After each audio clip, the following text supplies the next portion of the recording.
What is going on, guys? In today's video I will explain and compare tier 1 and tier 2 gear and content in Throne and Liberty. So when players say tier 1 gear or tier 1 content, they mean that this is the current best items and content that we have right now available in the global release. And tier 2 gear and content means the new upcoming stuff that we will get most likely in few weeks, such as the new trait resonance, new dungeons, new bosses, new and improved gear, even runes that you can equip on your equipment, and much more.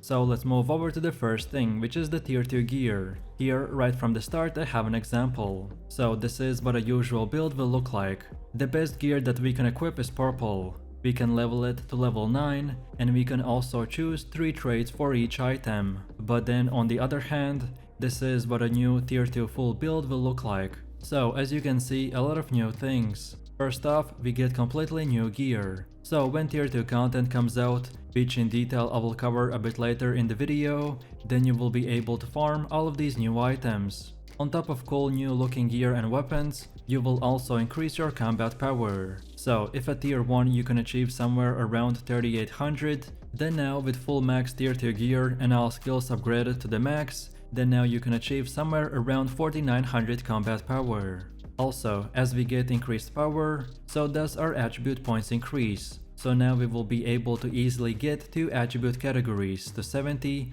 or again just mix and match them for new and improved builds. But then the fourth thing we get is that in tier 2 gear, we can upgrade it to the level 12.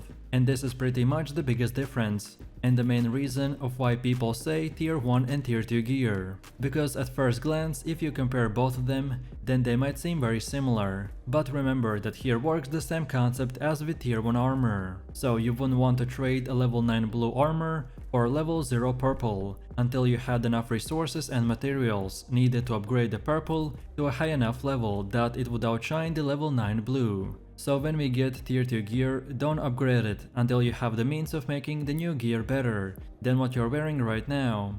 Next up we have even bigger changes, which are the runes. So with tier 2 content also comes the feature that you can now imprint runes on your 2 weapons and 5 accessories. However, this won't affect your main 6 gear pieces like the helmet, cape, chest piece, gloves, pants and the boots. So runes will serve as a late game power upgrade after reaching your best in slot gear options. And in short, you will get few more choices to add extra power by putting 3 runes in each item. Each slot can provide increased offensive, defensive and supportive stats, allowing for a lot of customization. When you will be doing tier 2 content, it will work the same as gear farming. The runes will continue to drop, and they will have chances to progressively level up upon dropping. And each rune eventually will provide you with a lot of free stats. Overall, there will be 3 categories for each rune slot.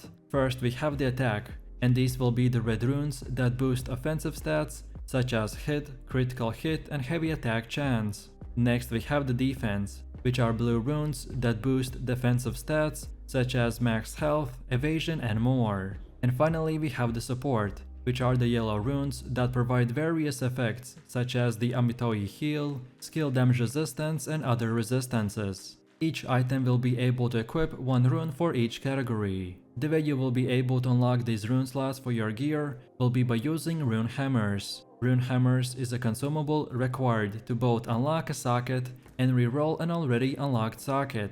You'll be able to obtain rune hammers by dissolving runes in your inventory to obtain rune fragments. 100 rune fragments can be used to craft 1 rune hammer at a senior crafter in the Stone Guard.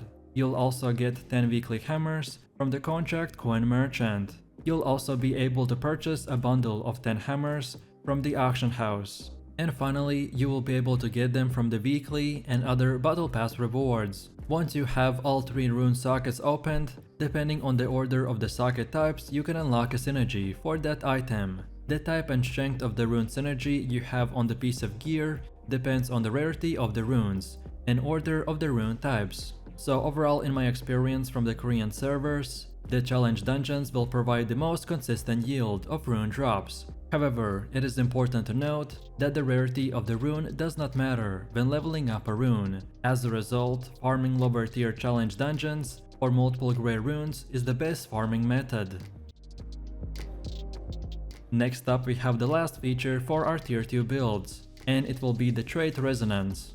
As you know, traits are essentially the extra stats that each gear piece can have. Currently, each item can have 3 different traits, but with tier 2 content comes the resonance trait, which essentially is the 4th trait that can be added after you fully level up each one of these 3 traits. Right now, when an item drops as a loot, dungeon reward, or obtained through the crafting, it will always come with one random trait on level 1. Uncommon items have traits that can be leveled 2 times, rare items 3 times, and epic items 4. To level up an existing trait, you need the same item with the same trait. However, to unlock a second and third trait slot, you will either need the same exact item with the trait you want, or unlock it by using the trait unlock stone. However, now with the tier 2, on top of the old system, now you will be able to unlock one more trait slot when you have leveled up all of our 3 previous traits. The 4th slot will be able to be unlocked by using a trait resonance stone,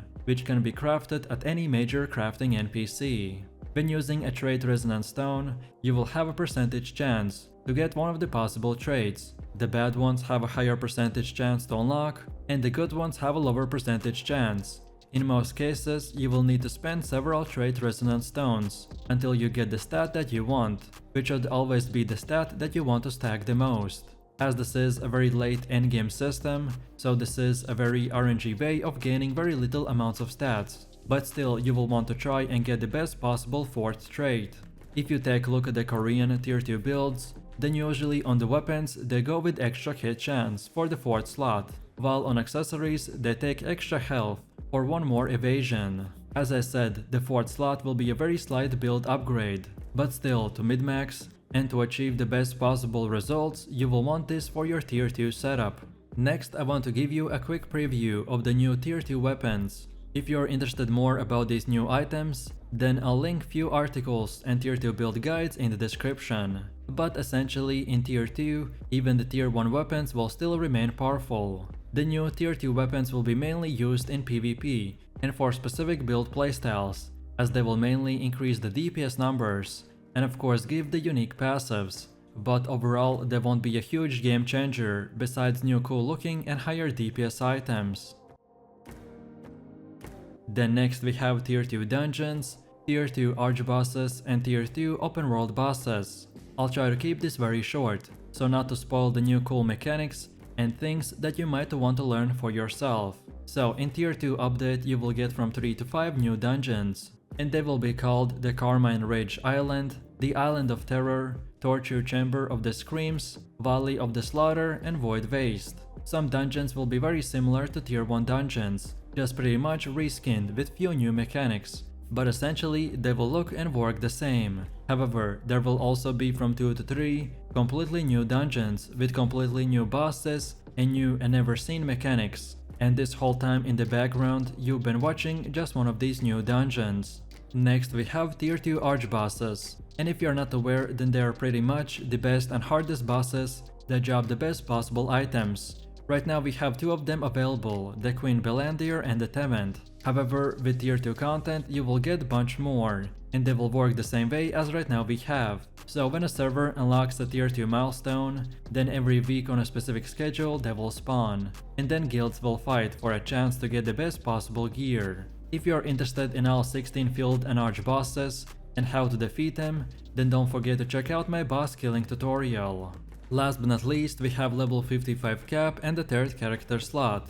There are of course many other tier 2 things like a new region, new material conversion system, new skins and new premium rewards. But all of that may change, as Amazon has said that we won't get as much pay to win in our current version. So we'll just have to wait and see. In tier 2 update, players will get one extra character to make alts and farm Lucent. On top of this, now you can reach max level, so it will go from 50 to 55. If you are a brand new player, it will pretty much be the same thing, just with 3 to 5 extra hours of leveling. While then if you are already at level 50, then it will take around 2 to 3 hours, in which you will get new quests, more in-depth storyline, and etc.